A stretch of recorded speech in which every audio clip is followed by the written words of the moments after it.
نحمدہ ونصلی ونسلم علی حبیبہ الکریم وعلی آلہ واصحابہ اجمعین، اما بعد۔ دوستان گرامی، قرآن پاک کے احکام، فضائل اور آداب کے سلسلے میں ایک مختصر کلپ آپ کے سامنے میں پیش کرتا ہوں۔ رب کریم مجھے حق کہنے اور حق سمجھنے اور حق پر عمل کی توفیق عطا فرمائے۔ دین اسلام، شریعت، ملت اور شریعت جو ہے تو کس چیز کا نام ہے؟ چار چیزوں کا نام شریعت، دین، ملت اور اسلام ہے۔ وہ چار چیزیں کون سی ہیں؟ قرآن کریم، احادیث مبارکہ اور ائمہ دین کا جو اجماع ہے، اور چوتھے نمبر پر جو ائمہ دین کا قیاس ہے۔ تو چار چیزیں شریعت اور اسلام کہلاتی ہیں، ملت اور دین اسلام کہلاتی ہیں۔ تو قرآن کریم جو ہے یہ اللہ تبارک و تعالی کا کلام ہے، اور اللہ کا کلام جو ہے اللہ کی صفت ہے، اور اللہ کی صفت اللہ کے ساتھ قائم ہے۔ جب سے اللہ ہے کلام الہی بھی ہے، کلام الہی بھی اسی وقت سے ہے۔ تو کلام الہی جو اللہ کی صفت ہے یہ قدیم ہے، اور جو قرآن کریم ہمارے سامنے ہے یہ دال بر کلام الہی ہے، جس کو مصحف کہتے ہیں، اور یہ قدیم نہیں ہے، یہ تحریر اور کاغذ قلم وغیرہ یہ سب حادث ہے۔ بہرحال قرآن کریم کی ایک آیت کا یاد کرنا اور ہر مسلمان پر فرض عین ہے، اور پورا قرآن حفظ کرنا یہ فرض کفایہ ہے۔ فرض کفایہ کا مطلب ہے کہ ہر مسلمان پر فرض تو ہر مسلمان پر ہے، مگر ایک کا یاد کرنا پوری مسافت قصر کے اندر کافی ہے۔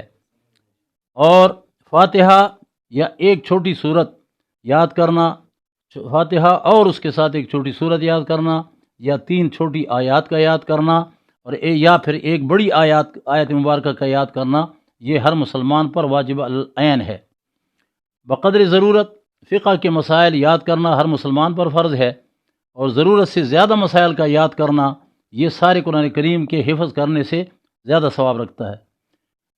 بغیر وضو کے قرآن کریم کو ہاتھ لگانا یہ جائز نہیں ہے۔ قرآن کریم میں رب کریم کا فرمان مبارک ہے، لا یمسہ الا المطہرون۔ تلاوت کا مستحب طریقہ یہ ہے کہ باوضو ہو، انسان قبل رخ بیٹھے، کپڑے اچھے پہنے ہوئے ہوں، ابتداء میں اعوذ باللہ پڑھے یہ واجب ہے، اور بسم اللہ پڑھے یہ سنت طریقہ ہے۔ نہایت توجہ، عاجزی اور تدبر تفکر کے ساتھ تلاوت ہونی چاہیے۔ درمیان میں اگر کوئی دنیاوی بات کرے اور پھر دوبارہ تلاوت شروع کرے تو اس کو چاہیے کہ دوبارہ بسم اللہ اور اعوذ باللہ بھی پڑھے۔ لیکن اگر دینی کام کرے، فرض کرو سلام کا جواب دیتا ہے یا اذان کا جواب دیتا ہے، تو اب دوبارہ اس کو بسم اللہ اور اعوذ باللہ پڑھنے کی حاجت نہیں ہے۔ سورہ برات سے پہلے اگر وہ تلاوت شروع کر رہا ہے تو اب اس کے لیے سورہ برات کے لیے یعنی سورہ توبہ کے لیے بسم اللہ پڑھنا جائز نہیں ہے۔ لیکن اگر سورہ برات سے وہ شروع کر رہا ہے تو اس پر لازم ہے کہ وہ اعوذ باللہ بھی پڑھے اور بسم اللہ بھی پڑھے۔ تلاوت لیٹ کر بھی جائز ہے، یعنی پاؤں جبکہ سمیٹے اور منہ کھلا ہوا ہو، اور کام کے دوران بھی تلاوت جائز ہے، اور چلتے میں بھی قرآن پاک کی تلاوت جائز ہے، جبکہ انسان کا دل اللہ تبارک و تعالیٰ اور خدا کی تلاوت کی طرف، خدا کے کلام کی تلاوت کی طرف رہے، ورنہ پھر مکروہ ہوگی۔ غسل خانے میں یا گندگی کی جگہوں میں قرآن کریم کی تلاوت ممنوع ہے، ناجائز ہے۔ اور بلند آواز کے لیے اگر لوگ جمع ہیں کہ بلند آواز سے کوئی تلاوت کرے، تو ایسی صورت میں بلند آواز سے جب وہ تلاوت کرے گا تو سب لوگوں پر سننا فرض عین ہے۔ البتہ اگر ویسے کوئی تلاوت کر رہا ہے تو ایک آدمی کا سماع کرنا بھی کافی ہے۔ حدیث پاک کے اندر آیا، سرکار نبی کے وسلم کا فرمان مبارک ہے بخاری شریف کے اندر، خیرکم من تعلم القرآن وعلمہ، تم میں سب سے بہتر وہ شخص ہے، سب سے افضل اور بہتر وہ شخص ہے جس نے قرآن پڑھا اور دوسروں کو پڑھایا۔ تو یہ جو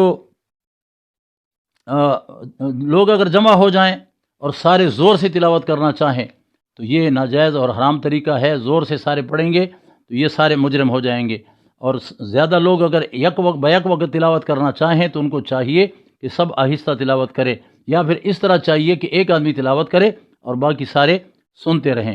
بازاروں میں تلاوت کرنا جہاں شور ہوتا ہے، یا شور کی جگہ پر یا رش کی جگہ پر جہاں لوگ مشغول ہوتے ہیں، تلاوت زور سے نہیں چاہیے، اس لیے کہ سننے والے نہ ہوں تو خود تلاوت کرنے والے پر جرم لازم ہو جائے گا۔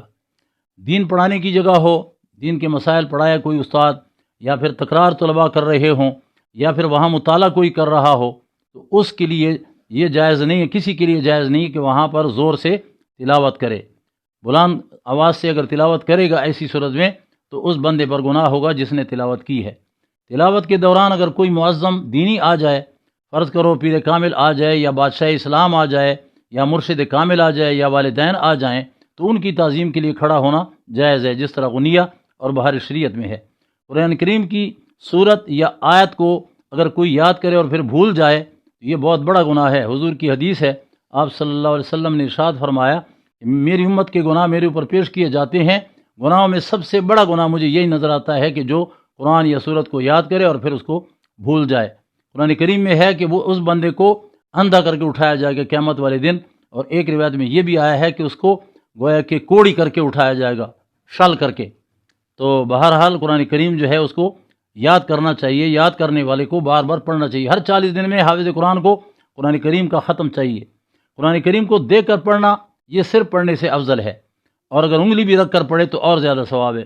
قرآن پاک کو باریک لکھنا اور چھاپنا مکروہ ہے، کیونکہ اس میں گویا گستاخی اور گویا تحقیر کی شکل نکلتی ہے۔ بلند آواز سے انسان تب تلاوت کرے جب وہاں نمازی نہ ہو، نہ کوئی سویا ہوا بندہ ہو، نہ کوئی مریض ہو، نہ کوئی ایسا بندہ ہو جس کو تلاوت سے تکلیف ہو رہی ہے۔ محرابوں اور دیواروں پر قرآن کریم کو تحریر کرنا اچھا نہیں ہے، اس میں بے ادبی کی شکل ہے، اس لیے کہ دیواریں گویا کہ وہاں سے بھرتی رہیں گی اور وہ مٹی قدموں کے نیچے آئے گی، اس طرح قرآن کریم کی بے ادبی ہوگی۔ قرآن کریم کو دیکھنا، صرف دیکھنا بھی عبادت ہے، جس طرح والدین کو دیکھنا یا کعبے کو دیکھنا اور عالم دین کو دیکھنا جو ہے وہ تو اصلی عبادت ہے، جس طرح انوار جمال مصطفیٰ میں اعلیٰ حضرت کے والد گرامی نے تعریف فرمایا ہے۔ قرآن کریم کے ہر حرف پر 10 نیکیاں ملتی ہیں، یہ ثواب ہر حافظ قرآن اور پڑھنے والے کے لیے ہے۔ حافظ قرآن جو ہے تو وہ 10 آدمیوں کی شفاعت کرے گا، 10 جہنمیوں کو اپنے ساتھ جنت لے جائے گا، اور اگر باعمل بھی ہوگا تو اس کا جسم قبر کے اندر قیامت تک مٹی نہیں کھا سکتی ہے، وہ قبر کے اندر سلامت رہے گا۔ آیات قرآن کی تعداد جو ہے وہ جنت کے درجوں کے برابر ہے، یعنی 6666۔ حدیث پاک میں آیا ہے کہ قیامت کے دن حافظ قرآن سے کہا جائے گا اقرا ورتقی، قرآن کریم پڑھتا جا اور درجات پر چڑھتا جا، تیرا آخری درجہ وہاں ہوگا جہاں تو آخری تلاوت کرے گا۔ قرآن پاک ہمارے لیے شافی بھی ہے، ہمارے لیے نور بھی ہے، ہمارے لیے حجت بھی ہے، اور ہمارے لیے کامیابی کا ذریعہ بھی ہے۔ قرآن کریم کے اندر سورہ اخلاص اگر کوئی 3 بار پڑھے، یا سورہ کافرون 4 مرتبہ پڑھے، یا سورہ یاسین صبح کو 1 مرتبہ پڑھے، تو پہلی 2 صورتوں کے پڑھنے سے، سورہ اخلاص کے 3 بار پڑھنے سے قرآن کا ثواب ملتا ہے، 4 مرتبہ کافرون کے پڑھنے سے قرآن کا ثواب ملتا ہے، اور سورہ یاسین صبح پڑھنے سے 10 قرآن کریم کے ختم کا ثواب ملتا ہے۔ 3 اوقات جو مکروہ ہیں، طلوع آفتاب سے لے کر 20 منٹ تک، اور غروب آفتاب سے 20 منٹ پہلے، اور 11:15 سے 12:30 بجے تک، اس دوران قرآن کریم کی تلاوت کا ثواب درود سے کم ہے، اور عام حالات میں اس کے بغیر اگر تلاوت کرے گا تو اس کا ثواب درود شریف سے زیادہ ہے۔ علامہ اقبال صاحب کہتے ہیں وہ معزز تھے زمانے میں مسلمان ہو کر، اور ہم خوار ہوئے تارک قرآن ہو کر۔ اور فارسی میں کہتے ہیں گر تمہیں خواہی مسلمان زیستن، نیست ممکن جز بقرآن زیستن۔ وآخر الدعوانا ان الحمد للہ رب العالمین۔